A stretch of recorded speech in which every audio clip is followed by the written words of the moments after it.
Hello. Hello, Hello, sir. sir. Good morning. Yeah, good morning.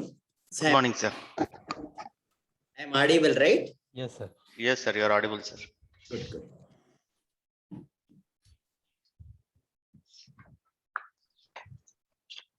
So there are a couple of new students, I think, other than third final year students joining this course. So Major Pradeep and Girish, so you are taking it as free elective, right? And there is a mechanical engineering student, right? Couple of mechanical engineering students. Yes, sir. Yeah, hi, Sai Samhita. So you have any introduction about machine learning or related aspects? Yes, sir. I did a course, online course. So, yeah, I have some knowledge about Had a course on? machine learning. Okay, fine. So you want to learn little advanced aspects of machine learning, especially convolution neural networks and deep learning. Is that correct? Yes, sir. Yeah, I'm trying to figure out whether you are clear about the course content and other things. Anyway, today I will discuss. So the same I will applicable to others. So any others who are here from other departments? So even Yeah, yes, Sri Hari. yes, sir. So, right. So you are from also from mechanical, is that correct? Yes, sir. Yes, sir. So you also familiar with the course content and so on. Yes, sir. Yes, sir. Actually, I have done NPTEL and Coursera courses, sir, earlier. Hello. Yeah. Just a minute. Okay. So you also had little bit background on the machine learning or related mathematics or programming required. Yes, sir. Yes, sir. Okay, fine. So I assume that so there are a couple of PhD. So Bandi Prasad, correct? And who else are here? Yes, sir. So you also familiar with the course content and what to be expected in the course. Yes, sir.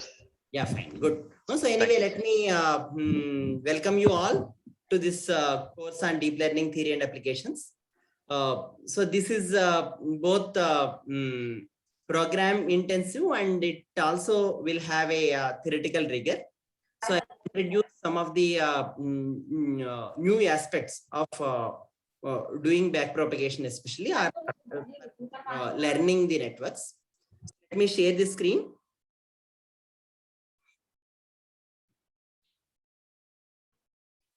Hope you are able to see the slides here. Yes.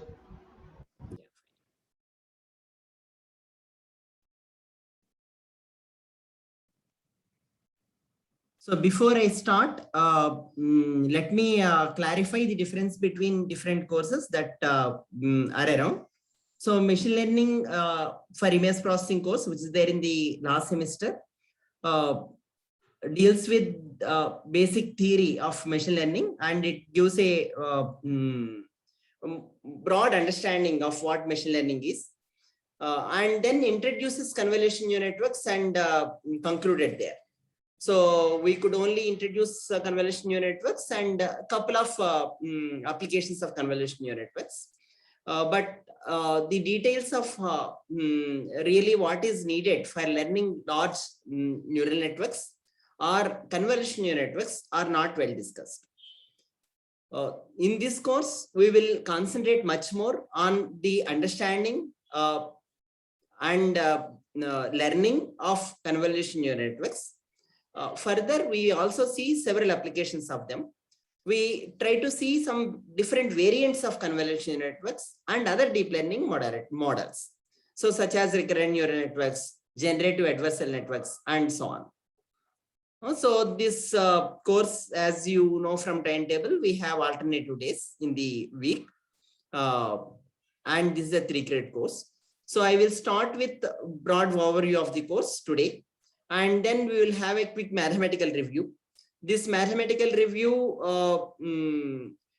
will be, I may ask some questions. I request or suggest some of the students, those who are familiar and those who have already worked out related aspects, to answer very quickly in that aspects, so that we can understand where you are, and we can also discuss on few other mathematics that are required. And then I will discuss on neural networks for classification. Though you might have been introduced in different machine learning courses about the neural networks in different ways, I will try to bring in vector matrix formulation here and backpropagation in vector matrix formulation. So which is basically a finding derivatives with vectors to vector and matrix to vector and so on. So which will be useful for subsequent understanding of convolutional neural networks. Not just for convolutional neural networks, but also for recurrent neural networks. So this course is mainly meant for those who really want to understand and develop the applications over time. This is not an introductory course.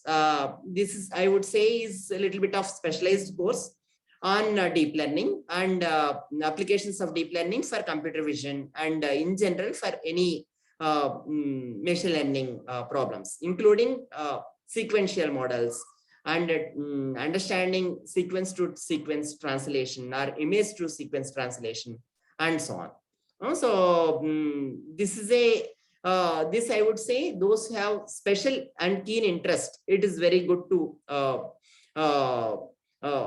be in this course and you appreciate it well. So if you are only narrowed interest in machine learning, just for getting some understanding of the applications, probably I would say that it may not be very much necessary to understand the theory of deep learning very much.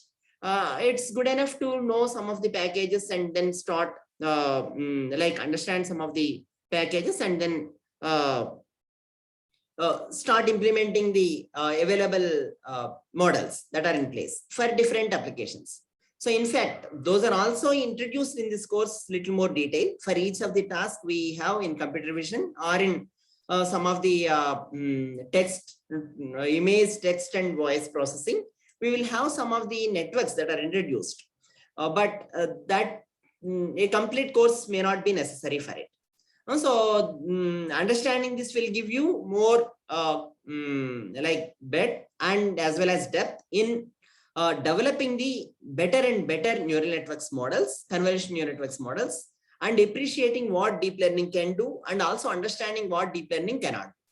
Okay, so this is a I would say that this is for those students who really want to know what deep learning is and what is where is it working and how to develop even better and better models. Okay, so with that background, I would say that actually we start with neural networks, relooking at the neural networks based learning, that is backpropagation. Then I will discuss on the what is the limitations in deep neural networks. I might have very partially or very superficially discussed these topics of what is the limitations for learning deep networks in the previous course. I will be discussing it in more mathematical details. And then we will discuss on doing backpropagation through computational flow graphs. So these will help us. In fact, these are the AutoGrad or whatever, the functions that usually are taken care in TensorFlow, PyTorch are all built upon this. So we have simple differentiations that put together will give us a complex backpropagation. And so this computational flow graph will enable to do that. So we will understand that. And we will also apply on some of the models to demonstrate how backpropagation can be done, even in deeper networks or very comfortably and very deep networks or convolutional networks. And then we will discuss on convolutional networks, more details of the theory of it and then backpropagation of it. So we will also see some of the practical tips on how to optimize them or how to set the hyperparameters, how to decide on the cost functions, how to decide on the architecture, or how to understand what architecture is good and what architecture is needed and so on. So this is essentially an important aspect if you want to develop deep neural networks, because those who at least had little bit of exposure of using convolutional neural networks or any deep neural networks for that matter might have already seen that they doesn't really directly work unless you take a model that's already trained and tested. It takes a lot of time and efforts to do that. So this is essentially to understand what are the, how do we reverse engineer, or how do we track where the probably the convergence is not happening, or how to make it converge and so on. So how to handle the practical issues of coding the deep neural networks. So I may not go into the codes and discuss it, but we will discuss some of the aspects that are directly, you can experiment on the codes. So some of the programming assignments are planned along the sites. So tentatively 6 to 8, maximum 8 programming assignments, or 6 programming assignments are planned. So those will give you an understanding of how to develop neural networks from scratch. In fact, convolutional neural networks and both neural network from scratch, that's expected in this course. And at least with some modules, how do you fill in? And then how do you use them for different applications of computer vision and other applications? Now we will see actually well-known models of convolutional neural networks that are already in place. So these are very well known for computer vision or image processing tasks.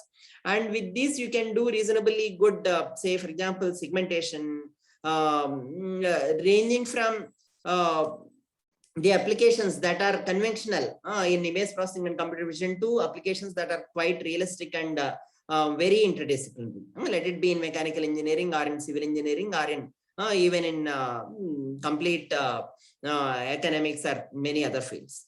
So they will give some, there are some already very learned models or trained models.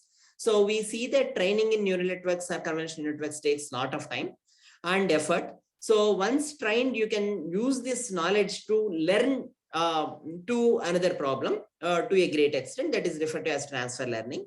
So we will see that. So we will see some of the aspects of transfer learning or domain adaptation, kind of things. We will see some of the salient advances in developing these networks. So on what principles or on what background these evolution of methods have happened, that we will try to understand. And then we will see some of the loss functions, because for each problem, there are few elements. There are some known to be 5 basic elements of deep neural networks are kind of. So we will see actually what are all the important aspects. Among them, the loss functions or cost functions is one of them. So that we will try to understand in more detail. We will also see some of the other kind of neural networks, not just for classification, but maybe for segmentation and many and learning the features and so on. So we will see such models, and then we will see some applications. And we will also see some applications of computer vision. We will spend some time on the understanding these convolutional networks, what they are doing and so on. Because it is known that they are very big models, or with hundreds of layers and even thousands of layers. So we don't know what they are doing in learning. So we will try to see actually what they are doing in learning. So to some extent, that is understanding deep neural networks. So we'll also try to see actually some applications related to that. Then we will see some of the applications where there are, say, predicting words or sentences of either from word to word or image to captioning kind of applications, sequence to sequence models, which involve both CNN and RNN as well.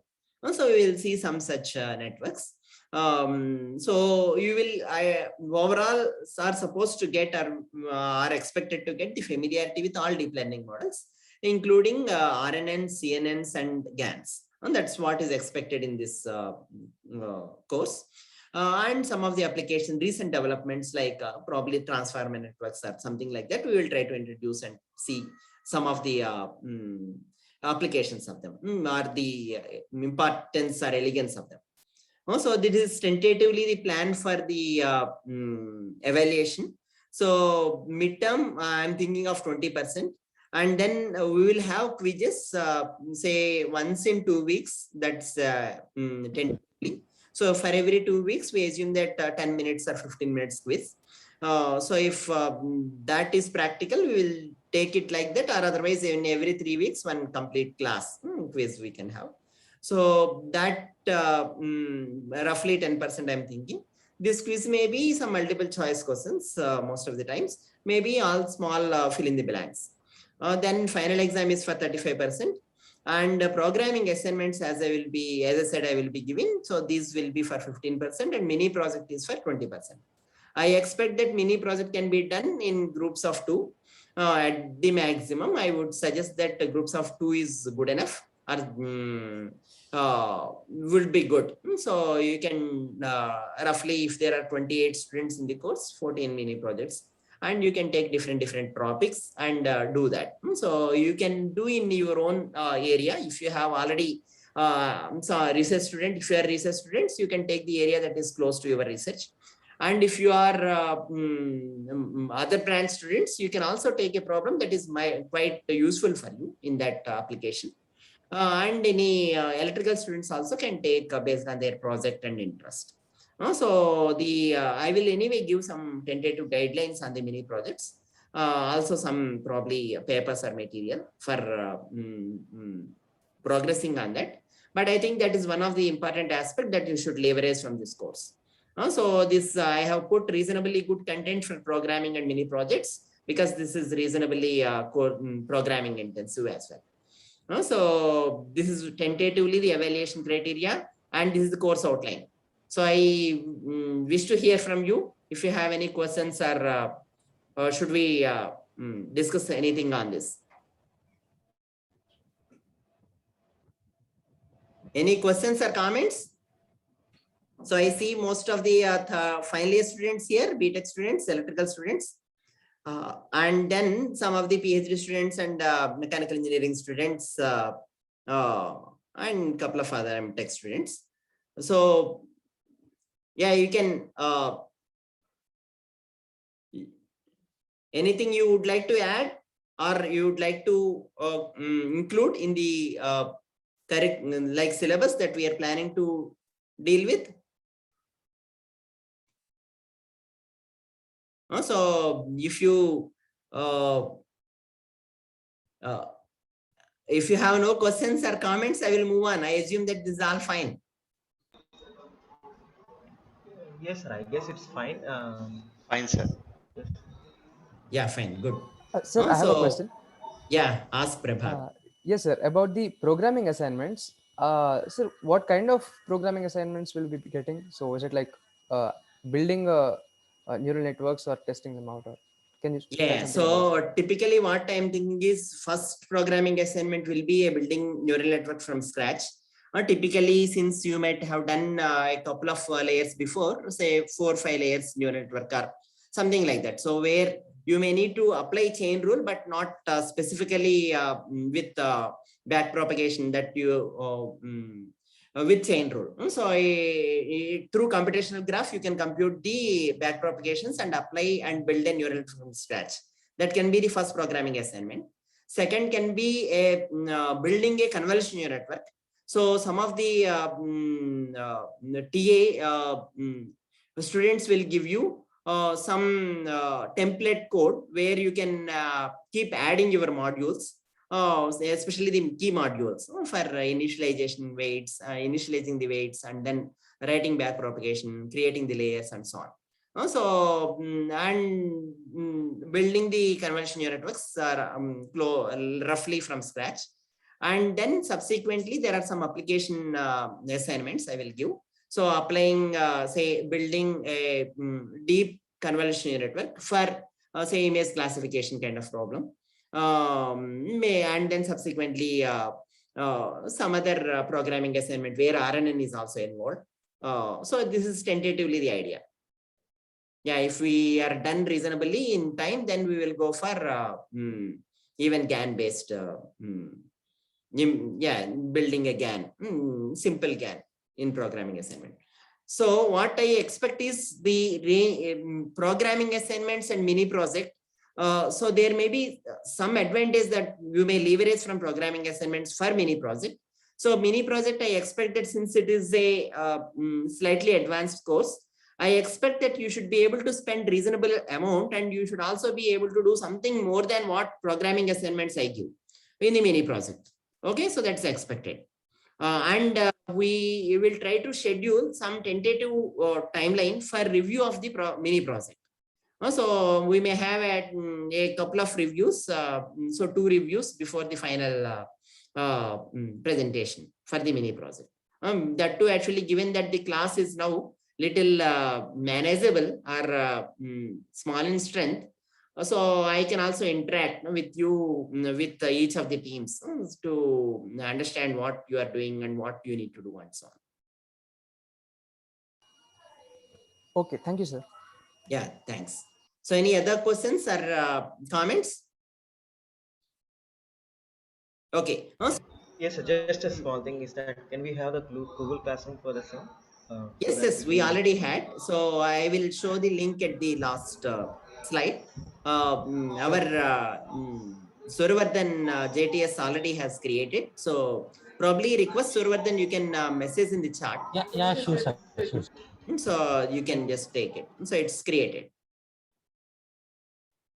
Okay. To discuss.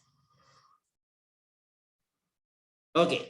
So even given the feedback that you have seen me in the last class, okay, you can also pass on any of the comments that you would like to change in the teaching or in the way that we take the course, because that too, this is a small strength like class. I can also manage to do some more aspects here. Okay, so I assume that each of you spend reasonable amount of time in this. So though not very high time taking the other aspects, but a reasonable amount of time to scale up yourself in understanding the deep learning and then programming skills in deep learning, and then application knowledge in deep learning. So these are the 3 things that you are supposed to build, and hope you are keen on that.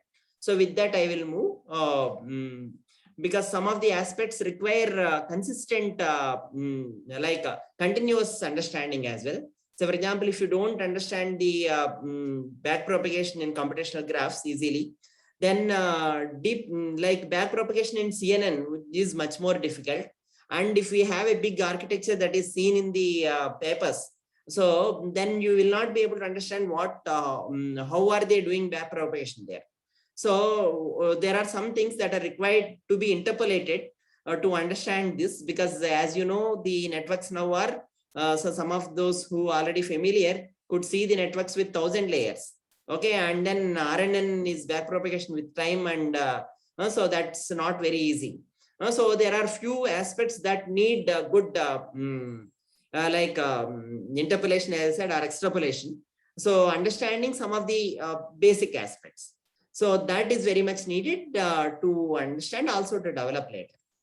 So for that, continuity is required. So if you lose that, it becomes difficult to understand the follow-up classes. So if you don't know or understand the CNN for classification, understanding CNN for segmentation or even higher task tracking, I think that's all is difficult. So what we do is we make some of the constituent elements or blocks to understand our study, and then with those blocks we will build up models, and with those models we will build up better or bigger models. So that's the hierarchical approach that's there in this. So once you get familiar with some of the building blocks and models, then I think it is quite easy to understand the literature now. So one advantage with deep learning is it is unlike the conventional computer vision and signal processing that we have been with. Most of the things have a common features. So there is not much, there are some additions, but not quite distinction with the conventional literature. So if you understand some of the building blocks and some of the aspects of what to look for and what they are, it is quite easy to understand vast literature or whatever literature a little more comfortably and quickly on deep learning. Okay, so that's the advantage you may get. Okay, so let me move on to the discussion. So for the benefit of those who joined for the first time and listening to me, and for those who also have seen it in the last semester, but for the revision, I will quickly review some of the applications of machine learning and deep learning, especially for computer vision and image processing. So as you know, this is automated character recognition. So this is the first application people speak of or people develop. However, this is not still matured. So we, for handwritten digits and alphabets in English, we have very good character recognition systems. But for Telugu or any other Indian languages, so they are yet to be developed, matured enough to make it publicly usable. For handwritten characters or writing to a doc, like scanned document to a editable document. That's usually where we can have the comfort of digital preserving of the manuscripts or digital preservation of the handwritten documents. So for that, in Indian scenarios, still there are challenges. So even though there are reasonable accuracies on the digits and the letters for English, the challenges for Indian languages are many. So as some of you already perceived, so we will have Ottulu, Halulu, and so on. Even in I think in all the languages, most of the languages we have. Also in Indian, so those makes it more complex. So same problems occur in many of the other areas. So just making something work or something working for some scenario, you can't guarantee that it is the it gives a solution. For Indian scenarios or for different scenarios, you have different challenges.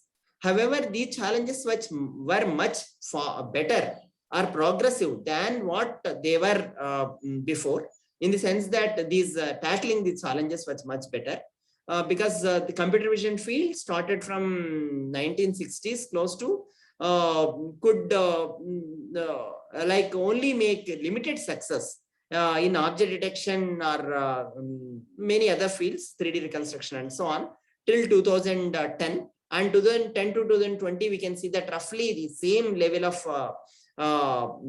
improvements or the same level of advancement may have been done, which has been done since last 50 years. So that's the elegance of deep learning.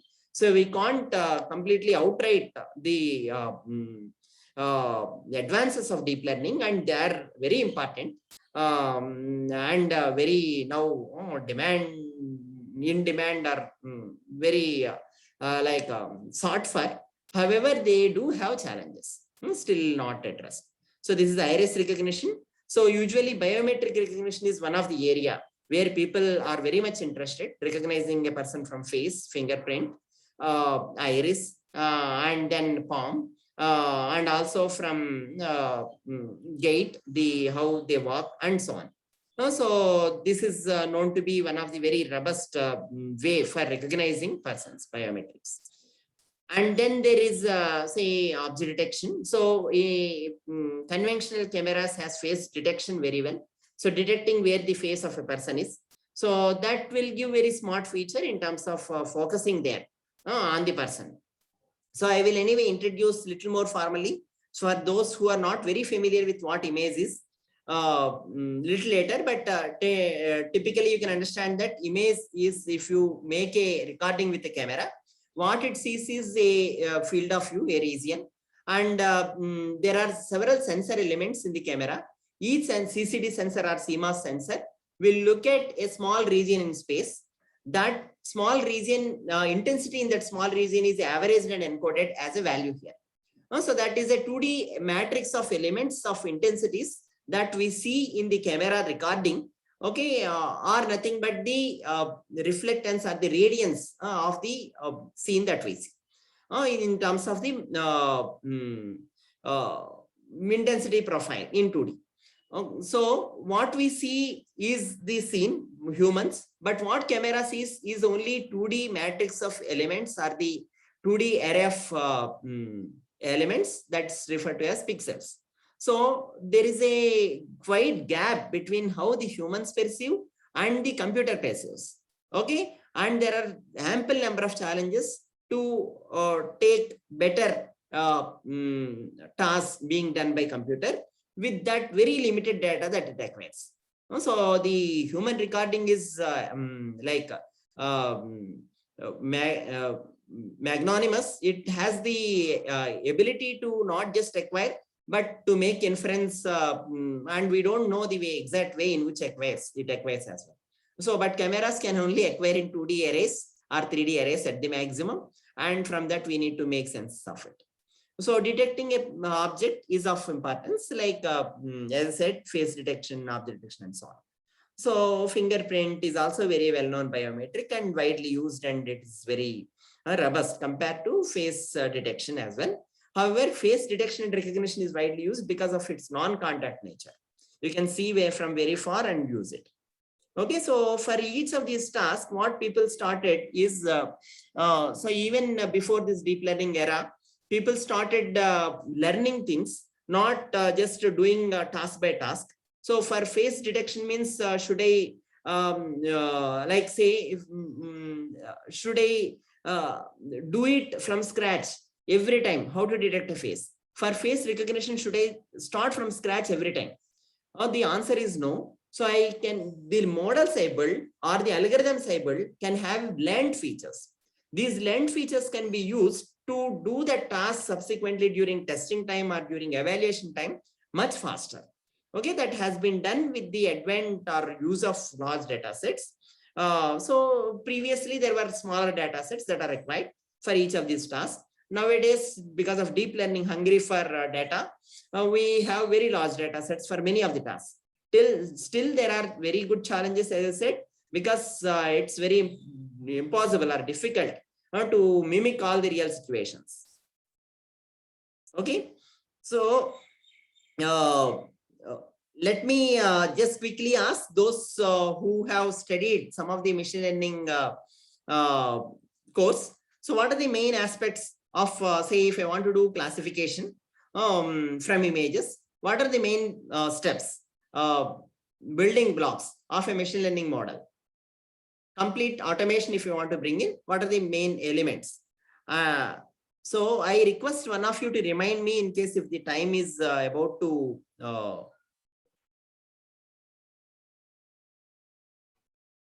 near. Okay. Yes, sir. So any of you could, can you assume that we have a conveyor belt on which the fishes are moving.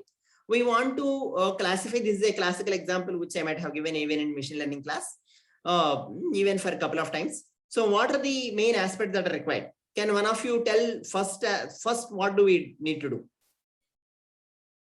Quick answers are welcome so that we can move on and discuss more like important topics later. So as I have been mentioning, probably even in the last course as well. So what we need is some quick responses so that we can move on, because without having basic understanding or some understanding, moving on and on is not very good for a teacher. So unless you bring in that some satisfaction in the class that some of you at least have understood, I can move on reasonably fast. Yeah. So where do we start? We need to automate. Say if there are two kind of class of fishes and I want to classify them. They are coming on the conveyor belt. So where do I start?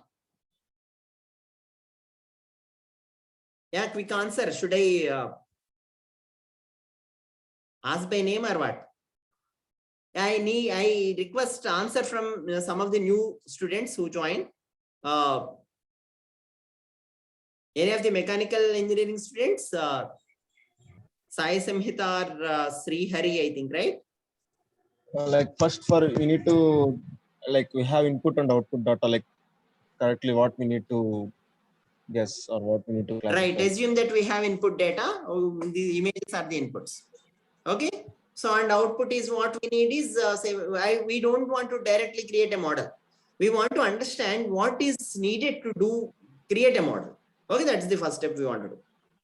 Yes. Yeah. So output is that there are two different baskets. I want to say that this is class 1, put to one basket, class 2, put to other basket.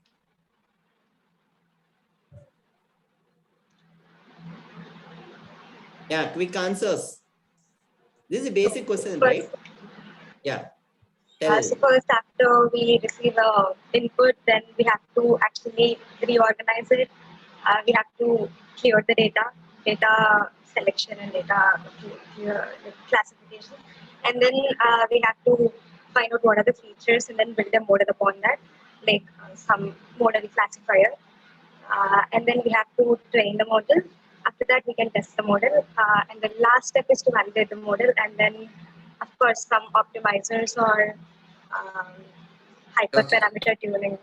Okay, fine, good. That's good enough. So typically you have conveyed that initially the data has to be after data collection. We assume that data collection is done.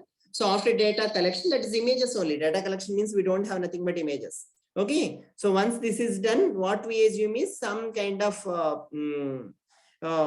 processing need to be done.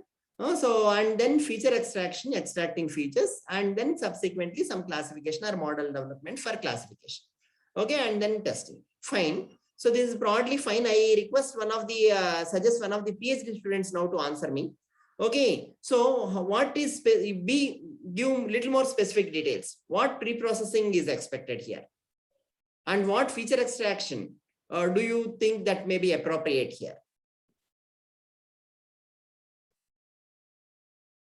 Yeah, quick answer. Prasad. Sir, probably the size of the fishes and the color we can based on feature extraction particularly. Right. So typically size, that is the length and width of the fishes. Okay, and radiance of the fish also is maybe of importance, and some such kind of features. Good. So now the other PhD student, I request to answer. See what is pre-processing we have to do? What kind of pre-processing should we do? I hope there is other PhD student in the. Yes, sir. Yeah. Oh, Srihari, you are a PhD student, is it? Yes, sir. Yes, sir. Oh, very good. So you're with whom? Dr. D.V. Kiran. Oh, fine. Good. Fine. So can you tell actually what kind of pre-processing do you expect that we need to do? Like if the data is less, we need to do data augmentation. Yeah, that's all fine. But here I assume that we have enough data. Okay, any other students also I suggest to answer. First, we need to normalize the data. So we need to keep them all in the same dimensions. Keep them all? In the same dimensions. Right. Keep them all in same directions first. So not necessary to keep them all with same dimensions because their lengths and widths may be different. Okay, but keep them all aligned. Okay, because we have to measure the quantities, whatever for feature extraction under similar conditions. Okay, so for that we need to say segment, separate this fish from the other fishes. Okay, and then align them. Fine, some such things we have to do. So now the next question for me is, see, among this feature extraction and the pre-processing and classification, okay, which are domain dependent and which are not domain dependent? Some other student I quickly suggest to answer. Domain dependent means, say if I want to do fish classification, I may need to do differently. If I want to do, say, face recognition, I need to do something different. Say speaker recognition, or something completely different, and so on. So that is called domain or application dependent. Okay. So in these three tasks, which are application dependent and which are not application dependent? Are somewhat less dependent on application. Yeah, Feature extraction is application dependent. Which is application dependent? Feature extraction. Processing and feature extraction. Feature extraction. Some are application dependent, and classification is not it need not be dependent on the application. You can have general models for classification. Okay. So we will see now in the last machine learning course, that's why we have spent a lot of time on the classification. But now see in this deep learning that we couple this feature extraction and classification together. Okay. So the feature extraction and classification can be done through learning now. So previously what we were doing, most of the things like pre-processing and feature extraction are not based on learning. So very minimal learning is there, but most of the time it is a handcrafted. Okay, so people call handcrafted features because we want to measure length, so we are measuring length. Also, we want to measure, say, how many eyes are there or how many wheels are there in a vehicle. Okay, we are measuring it. So we know a priori what to measure. Okay, in feature extraction, in the domain dependent or application dependent feature extraction and classification, that is referred to as handcrafted features. But now we don't want to make handcrafted features. Can we give this burden or this learning aspect also to deep neural networks? Okay, that is the question now. So, or to a learning module, not necessarily a deep neural network, but any learning algorithm. The answer now turns out to be yes, and it can learn and it does even better learn. Okay, so now the learning model not just learns classification, but also learns feature extraction and classification together. And there are some models which will learn pre-processing, feature extraction and classification together, or to a good extent. Okay, so now that's the elegance of deep learning, where you have actually a single model. You are just giving the inputs at the image or the data at the input, and taking the output, what expected output is there, and you are trying to guide or drive the output close to the ground truth or desired output. And you may be doing in between some small adjustments based on the importance, but still you are able to learn from end to end. Okay, so learning end to end from data to the tasks we need to perform. Okay, so that is the elegance of deep learning, which was not existing before, in fact. Okay. Fine. So this is just the same thing. You can see that we have for audio, we need to process voice signals. So usually for processing voice signals, you need information like short time Fourier transform, MEL frequency capsule coefficients, and different kind of features, which are time and frequency domain. Time frequency features are important. For images, you may need edges. You may need some other information like more objects and so on. So a little bit of low level to high level features. For text, you need say how many times frequently it occurs and so on. Some statistical features. So each need different features. However, now as we discussed, the deep learning has elegance in some sense, okay, which is robust or common to all the domains. Okay, so you can see that from this understanding, what someone is telling is very difficult. So it's not an easy task. So this usually was happening through some kind of processing before, signal processing mainly. Now are some kind of linguistic coming together with signal processing. Now the either linguistics coming with deep learning or signal processing coming with deep learning is are all together is what is being the way for addressing it. So the other, as I mentioned, this usually pre-processing requires localizing where it is, where the object is, segmenting, that is separating the object from other objects. Localization means where the object is. Okay, so if I want to say that localize the face, we need to demarcate X, Y, HW, or say we need to tell actually X, Y, and HW for the face. Okay, so we need to localize where the object is, means we need to say where it starts and what is its height and width, or more precisely even say object region, that is referred to as instance segmentation. If there is a cat, exactly where the cat is, okay, that is instance segmentation. Segmentation means I want to separate all cats, okay, and then dogs separately, and then probably background, and then some vehicles, persons, and so on. Each different class is different segment. That is segmentation. Okay. So, and then feature extraction can also be done in different ways. So usually when we try to see the raw features, they are pixels. See, what are the raw features in an image? They are nothing but actually the intensity variations in the image. That only will help where the object is, where the sudden transitions are. But these raw features in an image of 100 × 100 image, if I consider pixels as features, how many features do I get in that image?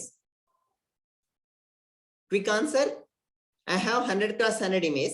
Each pixel is a feature. How many features do I get in that image? How many features? Hope you understand this, right? 10,000. 10,000 features per image. Yeah, that's all. 10,000 10 power 4 features. Okay, 10,000. each pixel is a feature. That means feature means what? Some description or information about what the content of image is. Okay, so each pixel is a feature. So if you just consider raw pixel itself as feature, nothing without extracting or doing any processing, then I think you have 10 power 4 features. If you have 1,000 × 1,000 image, okay, you will have 10 power 6 features. Okay, so that's too much to conceptualize or to understand what the content is. So you need some high level of extraction, feature extraction, and high level of understanding of these features. Okay, that's where measuring length, width, and so on. If you want to do that, you need to do elegant processing. That means, say, measuring a length of a fish means you can't catch a fish and measure, right? So from images, you have to measure. So you have to align them. You have to find the boundaries. Okay, you have to see how to clip exactly length, which is width, you have to automatically do. So this much is involved. So think of, say, for example, if I want to locate where the eyes are in a face, how much processing it is required. If I want to measure automatically the features, that we have been doing that. Okay, so there are some methods to do that. So there are other kind of features which give shape-based features. So they typically tell say if we have a object which is rectangular, we can the shape-based features clearly show it is a rectangular. Or since shape is more to can be represented or described with angles, okay, shape-based features are more based on the orientation of the edges. Edges means the variations in the image are referred to as edges. The intensity variations in the image are referred to as edges. Okay, where there is a sharp intensity variation, there is a edge. Okay, so shape-based features try to give orientations of edges and then say object boundaries or describe objects through shapes. Okay, one such feature which is known to those who have taken last semester class is histogram of orientation gradients.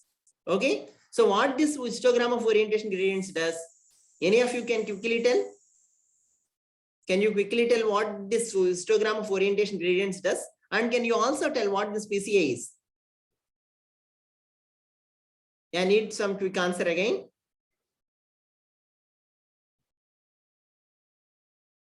Dimensionality reduction techniques. What is that? Dimensionality reduction techniques. Okay, PCA is dimensional reduction. Okay, Sandeep is telling. So any other answer? Dimensional reduction is fine, but it's not a feature then. It only reduces the number of dimensions. So if I take only single dimension instead of 10 power 4 dimensions, okay, that also reduces dimensions, right? Your answer is correct. I'm just trying to get the more clear answer. Yeah, Chaitanya, I can tell. Dominant direction. It is? Dominant direction. Okay, it gives dominant direction of what? Please complete the sentences.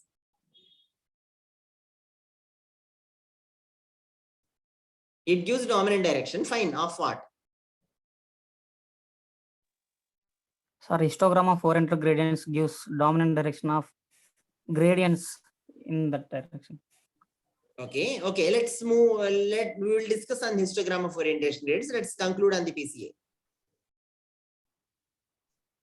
I need some more focused answer on PCA to move on to the histogram of orientation gradients. Yeah, some quick answer. Sir, PCA identifies principal components that are along the direction of minimum variance. Minimum variance. Minimum variance or maximum variance? Oh, maximum variance. Sorry. Right. Fine. That's what I'm asking. He was telling dominant direction. Okay, you are telling maximum variance. Fine. Both are correct. But for what? Maximum variance of what? And dominant direction of what? Of all the features, sir. No. See, I need little more specific answer. So I need someone to answer me to help your friend to get the class clarified on it. Give the more picturization to those who might not even have seen that PCA. It's moreover like we're comparing all the features with their other features and comparing. I mean, if the variance is high means that means the features are being separated in height. I mean they're completely unique. Okay. If I mean having more feature points closer, meaning that they have the similar feature. Okay.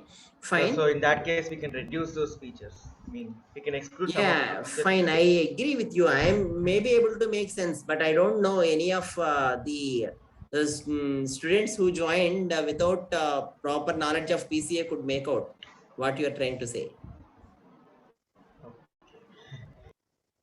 Give more picturization, not just for Sandeep, but for other students of the batch who has taken in the last semester.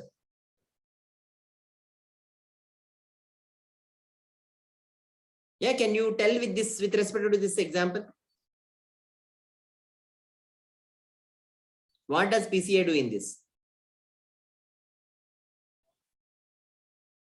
Sir, some sort of noise reduction or image compression.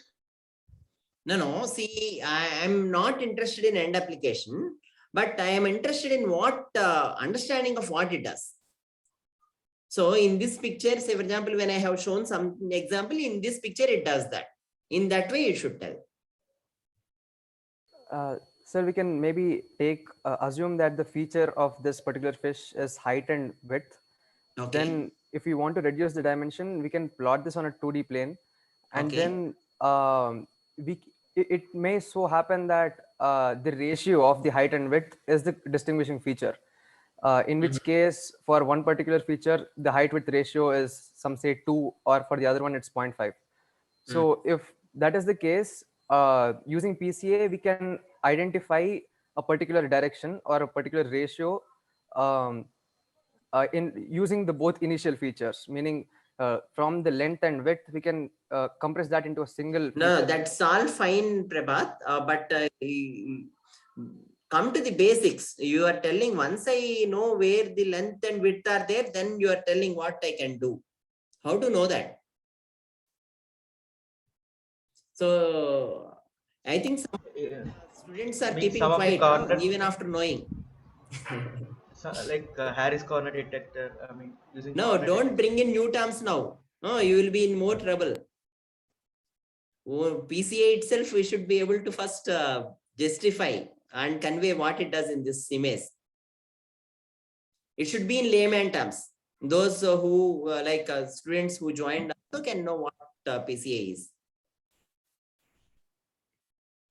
Hope others. It gives the direction in which the minimum, it is the minimum perpendiculars. Perpendicular projection. Minimum. Okay, fine. You are too much directed towards mathematics. So maybe I think that's the influence of my class. So I also might have told conceptually what it does. Sir, it reduces dependent features. Okay, fine. Even you are telling in air. These are all correct. I fully agree with all these statements. But I think I want the picturization on this image. Yeah, I think I see many other students keeping quiet. So with PCA, we can get the features which are highly discriminated. I mean, which can distinguish between the classes. Yeah, that's all fine. So see, if we take PCA for this image, what do we get is the question. See, what do we get? Say, if I see principal component analysis, we'll try to give principal directions of the data. Okay. So if this is, if I consider this as the data, okay, only if this fish is there. Okay. Then remaining all, if I assume that if I somehow segment and then have only this fish, Remaining all maybe say I just made zeros. And in this region, I have only 255s. Okay. In that case, now can you tell what PCA gives? I assume that only this fish is there. Okay, I somehow pre-processed and got the separate segmentation of this fish from others.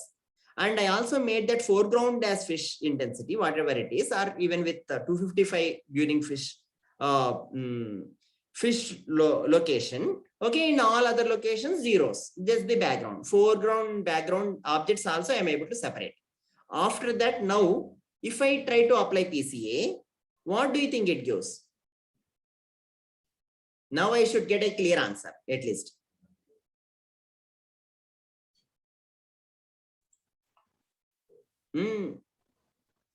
I'm sorry to interrupt. We have last 5 minutes. Yeah, sure. Good. So I think we will conclude with this discussion. So did whatever discussion I made, is it made any help to you? In the sense, say we have separated the foreground object and the background. Okay, now do you think PCA can do something better? Okay, so let me tell now. So should I tell, or anybody is ready to tell? Sir, these locations are as the features. Okay, so what it can give is, it can give the dominant orientation of the data. Okay, as you said, data now is what? Foreground object means only foreground object is our data sample. Okay, so each data point in the foreground, each point in the foreground I consider as a data point. Okay, background is 0, so nothing else is there. So it can give me the first principal component will be along this direction. Okay, first principal axis or the eigenvector corresponding to highest eigenvalue for the covariance matrix of this data, foreground data. Okay, will be in this direction, and the second component, second eigenvector will be in this direction. It discriminates the data, or it represents the data in two orthogonal directions. Okay, and it also gives the dominant direction of the data. Fine. It also gives the compression of data in terms of only representing two different directions in which you can look for. Okay, and so on. It does all those things, but basically what it can do is to identify a dominant orientation of the data in which it is aligned. Okay, so from that it brings in all compression, representation, discrimination, all those things. Hope this is clear, right? So any questions? Yeah, fine. So hope this is clear. I'm moving on quickly just to so 9:50, or what's the time now? It's 11:58. 11:58, sir. Sorry, 11:58, sir. 58. Okay, then I think we will conclude now. So we will discuss in the next class on the little bit more basics. Okay, overview of the course we will discuss, and then basics of the mathematical basics that are required for the course. Thank you. Thank you. Before I conclude? Okay, thank you then.